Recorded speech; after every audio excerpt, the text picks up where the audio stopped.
All right, what do you got, Tyler? All right, so we saw a sparkling performance from Caleb Williams on Saturday, 4 of 7 for 95 yards and 2 scoring drives.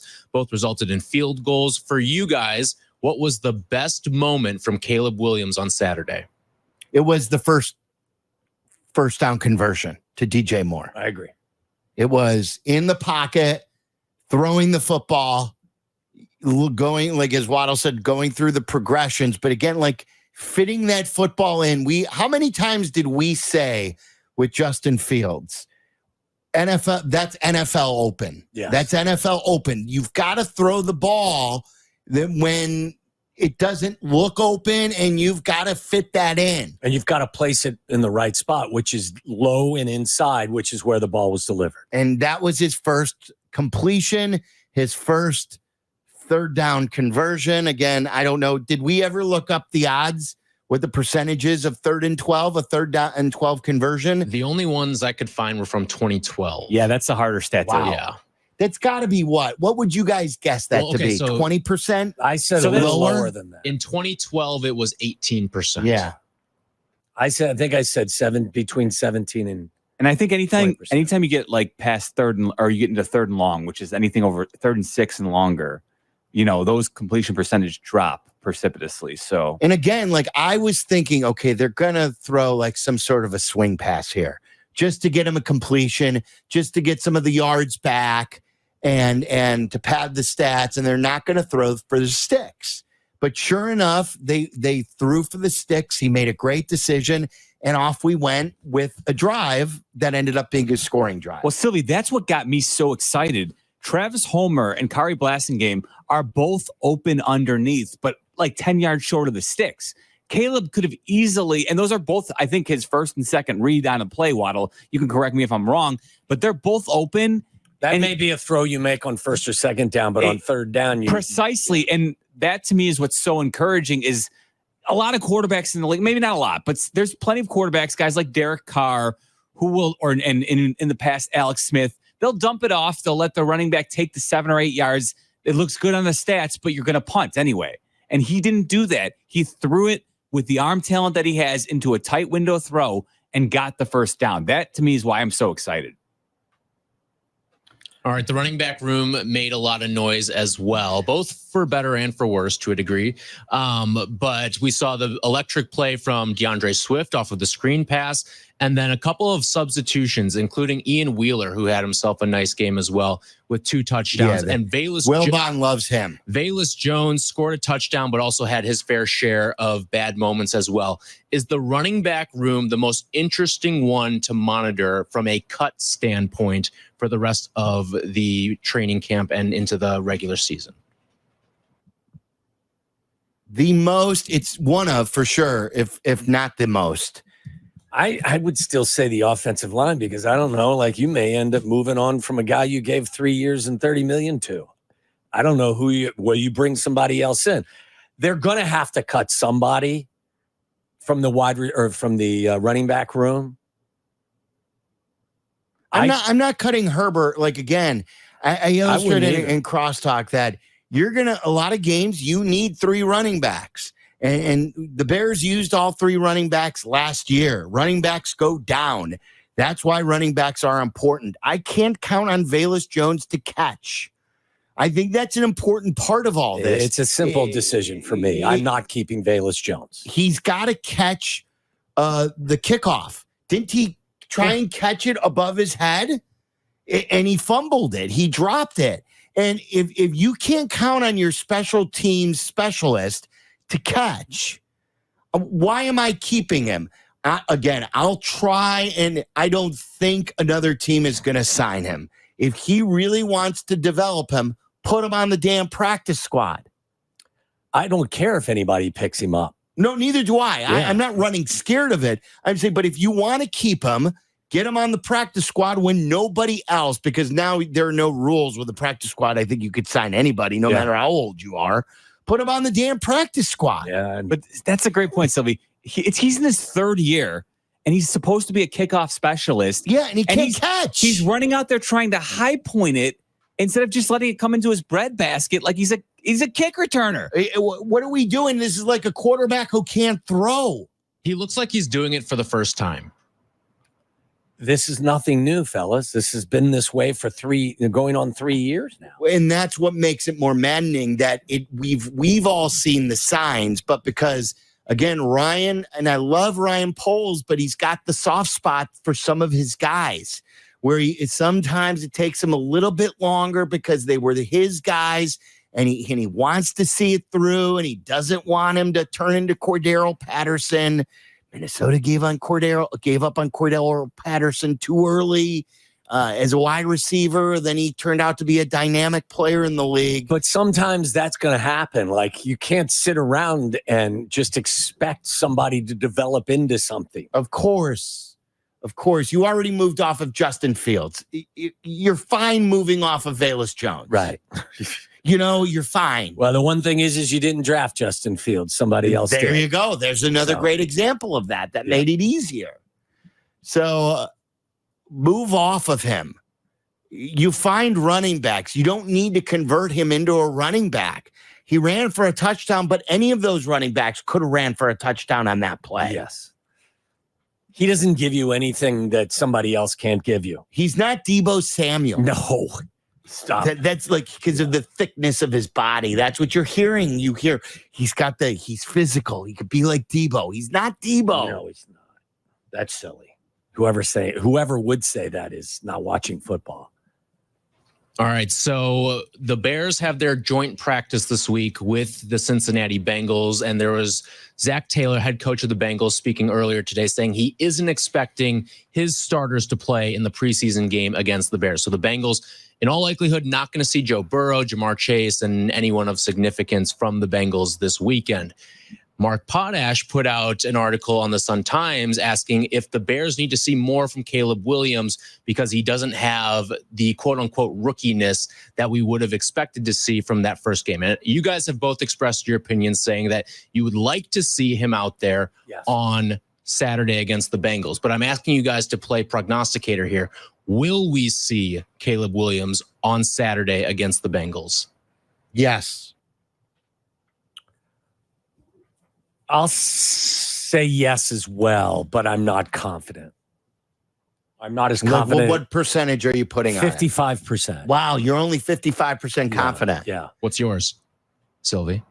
Again, because this goes against all common sense, in my opinion.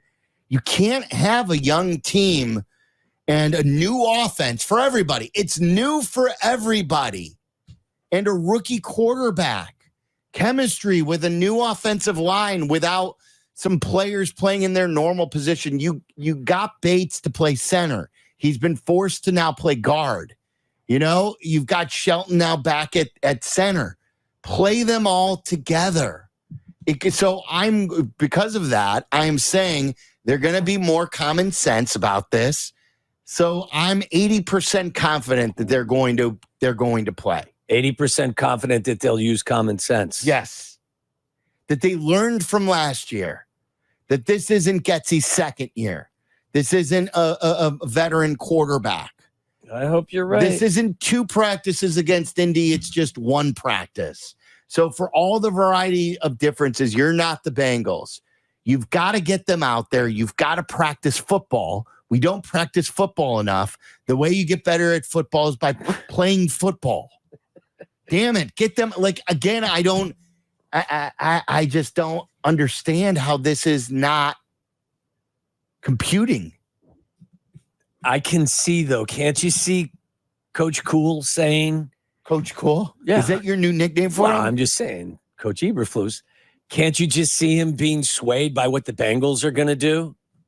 I mean, I'm not saying he should. I'm saying, can you see him being swayed by what the Bengals decide to do? Yes, that's why I'm leaving 20% open. It's still 80% to 20. 20% is still 1 in 5. But I think as a unit, they're going to work together and they're going to say, our guys need to practice. I don't know why you wouldn't play on Sunday. The quarterback's not going to get hit on Thursday when they practice, or Saturday.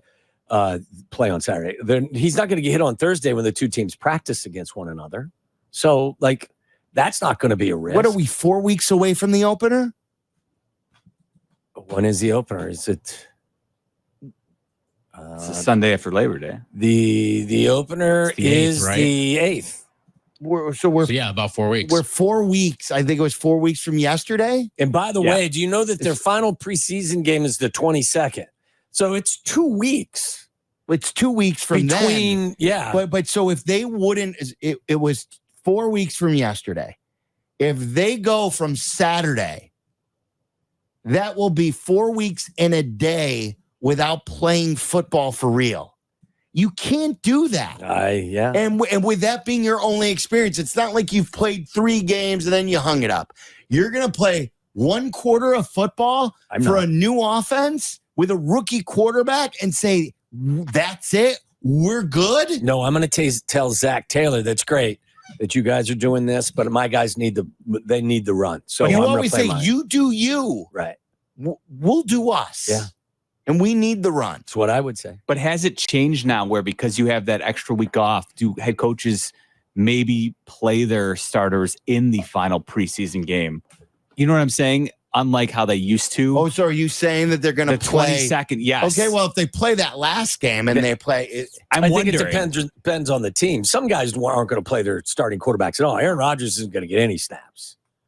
Some teams just handle it differently. Like maybe they skip playing the players in the Bengals game because they have the joint practice on Thursday, and then they actually make them start. Then you know what they need to do? Game. They need to have that practice at Soldier Field. Yes, well, listen. Like make it like the family day used to be. Open up Soldier Field and let fans come and watch that practice. What are we doing? It's almost like you have a game scheduled for this week against the Bengals where you could use it to evaluate and let the fans pay for it, like they're planning to do on Saturday. I got an idea. Just play on Saturday. Well, that's what I'm saying. Yeah, just play your guys. For the same amount of time you played them anyway. Just play them. All right, Caleb Williams was not the only rookie quarterback that was garnering headlines over the weekend. A lot of notable rookie performances, including Bo Nix, J.J. McCarthy, even Michael Penix had himself a nice weekend as well. He looked good. So I ask you, outside of Caleb Williams, which rookie quarterback are you most looking forward to watching this season? Jaden Daniels. Yeah, that would be mine as well, because he was a guy that some people thought should have been picked first overall by the Bears. So I'm interested to see him. The Bears play them again, don't they? It's there. Yeah, listen, I'm interested in seeing J.J. McCarthy because he lives in our division. Yeah, that's true. And he's a kid that, a lot of people believe ultimately he's got a really high ceiling and hasn't really tapped into how good he can be because he wasn't asked to carry the team at Michigan. So I think that'll be a compelling watch. It's a really interesting rookie class. Yeah. Bo Nix looked really good, and I'm not the biggest Bo Nix guy on the planet. You haven't been. I have not been. He did some really good things for the Denver Broncos this weekend. So he threw 21 passes. Yeah, completed 16 was it 15 or 16? Yeah, it was 15, something like that. Either way, very good numbers for him. See, that's what I mean. Sean Payton's getting his guy out there. Yeah, get your guys out there. Yes, I'm with you. Sing it loud, sing it proud. They need the work. All right. The news of the day, real quick, was that Hassan Reddick has requested a trade from the Jets. The Jets have promptly, from a statement from Joe Douglas, clapped back saying that we are not trading Hassan Reddick. How does this situation resolve itself out by the time we get to week 1? I think Hassan Reddick will be with a new contract on the New York Jets. I'm with you. I was just going to ask. I don't know what their status is in terms of their salary cap situation, but the Jets are on win now mode. Aaron Rodgers, there's a shelf life on Aaron Rodgers. You went out and traded him because, as Meller was saying, they one of their pass rushers left town via free agency. This guy's going to be important. So it's been 3.5 months though since this. Like, you traded for him knowing that you needed to give him a contract. Yeah, which is so weird to begin with. Jets have 19.7 in cap room. So I would think they could find a way to make it work. But like the NFL is weird that way. I know they traded for him, but they've known that Brandon Ayuk has wanted a new contract. They've known that CeeDee Lamb needs a new contract. But those guys were already on the roster. Which makes it even weirder, I think. I know you shouldn't trade for a guy unless you know you can sign him, especially when he wasn't happy with his contract. But I do think you should have the known that deadline he will bring wanted more money, and you should have had some preliminary Yes. discussion with his people. I agree with you. We'd be crushing the Bears if this happened No to them. doubt.